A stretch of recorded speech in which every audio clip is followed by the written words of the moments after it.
On behalf of Mind Healthcare to be joined by Dr. Hassan Al Hashimi. Hassan, how are you? I'm very well, Chadi. Thank you very much for having me. It's a pleasure to be given this opportunity to discuss some of the passion I have around AI. Fantastic, excellent. So, Hassan, it would be great if we could just get a little bit of a background about yourself and your interests. Absolutely, yes. So I'm a GP with an interest in sports and exercise medicine, and very involved in education.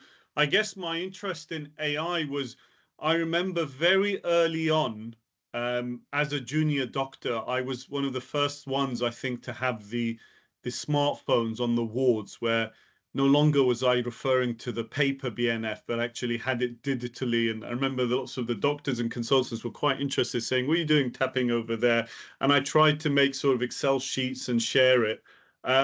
My background essentially is I've been working in leadership over the last 10 years. So I was the national clinical lead for Nuffield Health, and then the national clinical director for Bupa, for primary care, and had the opportunity to see a lot of these different companies in health tech and different ways of working come and pitch.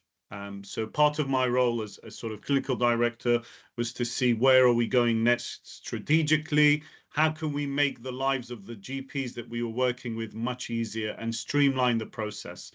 And currently I work in the NHS and in the private sector, and I use AI every day. And I will share some of those different ways that AI has improved my clinical journey, but also as a team and as an educator as well, how we're finding students are becoming more increasingly reliant on AI as their formal teaching. Great, thank you. That's really helpful. And for people who are new to this, what is AI and what is it in healthcare specifically? Absolutely. So the areas of AI in medicine are really fascinating. What we're looking when we say around artificial intelligence is a slide that actually I do want to share this picture with you about the journey of AI over the years. So if you see this, this is how AI has developed over the years. You know, we started with this, if you like, this artificial intelligence. It's been around for many, many years. But then what we started to see was that when computers came out, you know, they were doing very simple tasks, massive machines in warehouses doing very simple tasks. What we noticed that they were very good at recognizing patterns and data, much better than a human can. And over the years, what's happened is that not only are they good at recognizing patterns, the adaptation has meant that you give them unstructured data and they can put it in a nice structured form. And it brings us to where we are now in this current time where the large language models are developed, which means that they can scope millions and millions of pages of text to come up with a pattern recognition that's very sophisticated. So if we talk about AI in medicine, the main ways that AI has been around for many years in medicine, I guess if you look at triage has been, you know, there's a lot of companies that are using triage upfront for a digital system, but also automating very administrative tasks. And more people are using it for rota planning as well now. And how is AI impacting medical education? Very good question. If you look at the surveys that have been done, you've got a survey that was released by the GMC in February 2025, very recent. They surveyed nearly 1,000 doctors, and they wanted to know doctors' experiences of AI. So around 29% have used AI in the last 12 months. And then interestingly, 52 are very optimistic about its potential. Now, if you look at medical schools and when you ask medical students what's their primary form of learning, it's not reading large textbooks. I remember when we were carrying this 300-page Kumar and Clark around with us everywhere. But the best way of learning is through videos. And it not necessarily long YouTube videos, but probably 2, 3, 4 short-minute videos with some really good images that gives the point. A lot of students are using these large language models, whether it's ChatGPT or Microsoft Copilot, and it's become very difficult to differentiate when does AI start and when does the students own reflections begin. Interesting. And what would you say are the main benefits of AI in medical education? Absolutely. Really interesting where we are with AI. We know that there are some forms of AI that can really help with education. Now, that question is about two things. What do humans do better? What does AI do better? I think that's a very important question. What we know is that when students, medical students are using ChatGPT and possibly other forms to ask them questions about cases. Now, if we move to an AI pure model of learning, we miss on the very vital, important part of that doctor-patient relationship. It's really interesting. They got AI to sit one of these Royal College exams. As a joke, I mean, it passed, but it failed on empathy. When we have patients seeing doctors, it's not necessarily being able to change, especially in general practice. A lot of the patients that see me, I can observe of what's happening in their life. I will do my very best to try and help them, but sometimes just being there and having an opportunity to speak to someone and reflect back is by itself. What we know in medicine, we call the doctor is the medicine, is the pill. So in education, we don't want students to miss out on that importance of that communication skills. The other thing that we have found is that sometimes AI may mean that the data that they get is skewed. Because remember, AI is based on recognizing patterns. And we know that health inequalities exist in medicine. We know that there are different patient demographics. And so we want them to be able to make that individual decision on the case based in front of them, rather than AI making the decision for them. AI is not a decision-making tool. It should aid doctors in thinking about other perspectives.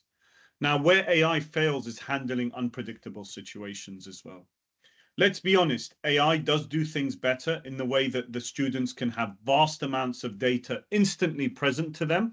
And there are a few companies, for example, SimFlow is doing some amazing things in AI in terms of avatars that can simulate real life patient scenarios. So I've had a go at it. You've got an angry patient whose mother is in ITU and they want information from you as a doctor. And the beauty of AI is that in medicine, we assess our students by an end of year OSCE, which typically involves actors who will ask these hard questions. But imagine doing it with an avatar and getting it wrong in a psychologically safe space and trying it again and again and trying different versions. We can now put students in these simulated settings that's very different. Having said that, I think I want to just raise one more risk with AI. We spoke about how AI may exacerbate health inequalities. The other thing that AI does, and when I'm talking about AI here, I'm talking about generally how students are possibly using it with ChatGPT and Microsoft, not the regulated AI. That may also mean if you're using ChatGPT, you don't know where the information coming from. AI, ChatGPT can hallucinate. It can actually come up with theories that don't exist. And what's really interesting is some pages actually block AI. So is the information coming from NICE? Is the information coming from the latest CKS guidelines? So it's very important to be aware of limitations of AI. So in terms of doctors and medical educations, the important thing is about learning to challenge AI. So, what do you see then as some of the biggest opportunities and the biggest risks for AI in medicine? So really, really good question. So what's very interesting is the Royal College of Radiologists. If you look at AI in medicine, everyone will tell you the poor radiologists are the ones that are in threat. You have an AI that can potentially read the chest X-ray, read the CT, and radiologist. But there's a really interesting survey that was done by the Royal College of Radiologists very recently. It looked at over 1,000 British adults, and in the UK, it found that 61% of people supported the use of AI to speed up the processing of images of CT and MRI scanners. while 59 felt that it should be used in real time alongside human radiologists. So doctors, radiologists, they're here to stay. AI is not taking over, at least for another 5-10 years. I don't think that there's a threat there. However, what was interesting, there was 18% of people who said they would support AI performing surgery independently. Now, the Prime Minister, Keir Starmer, has come out and said UK will be AI superpower. And their NHS is pushing to use AI to tackle waiting lists. So there are opportunities for AI in using it where it does things best. So possibly tackling pressures on how to look at the waiting list, how to free up doctors to do things where they spend more time with patients. If you look at the biggest thing that GPs we complain about is the fact that we have just got too much admin, too much processes and letters and others, whereas it's taking me away from wanting to spend more time with my patient. Now, what is very interesting with this is an opportunity for AI. If it's landed correctly, it's taking away the doctor from the administrative process to spend more time with patients. And we've seen that already. I think one of the widely spoken AI trends that is being used is this transcription model, where AI is used to record the consultation with the consent of the patient and the right NHS organizational backing, and it gives you a transcript. So in my practice, we use Heidi AI, where the patient walks in with their consent. I will record the consultation and it will give it to me in a medical language, history of presenting complaint, past medical problems. I have to speak to it as in and say, you know, on examination, heart rate 60, chest is clear. And sometimes patients like hearing that, and I explain to them why I'm saying it and what I'm saying. And it then gives me a transcript, and I can copy and paste what I want from that to reflect the consultation and make sure I can edit it. So I'm very important that I take responsibility for the editing at the end. It shaves about 2 minutes from a 10-minute consult, which is very important. AI has also, you know, because the question is here, how do we measure impact of AI? This is where the strengths and opportunities are.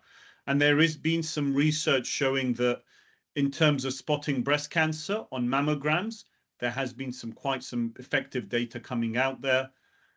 But of course, what you want to do is you want to make sure that you've got a consultant in the background always looking at it. There has been, again, areas used where early detection of sepsis systems, looking at risks of bowel cancer. However, having said that, I think the threat of AI is that if we rely too much on AI, it could lead to skills degradation. And sometimes if we're using AI to do decision making, we may lose that critical thinking skills. And that's very important for junior doctors and sort of just thinking about what is AI really telling us.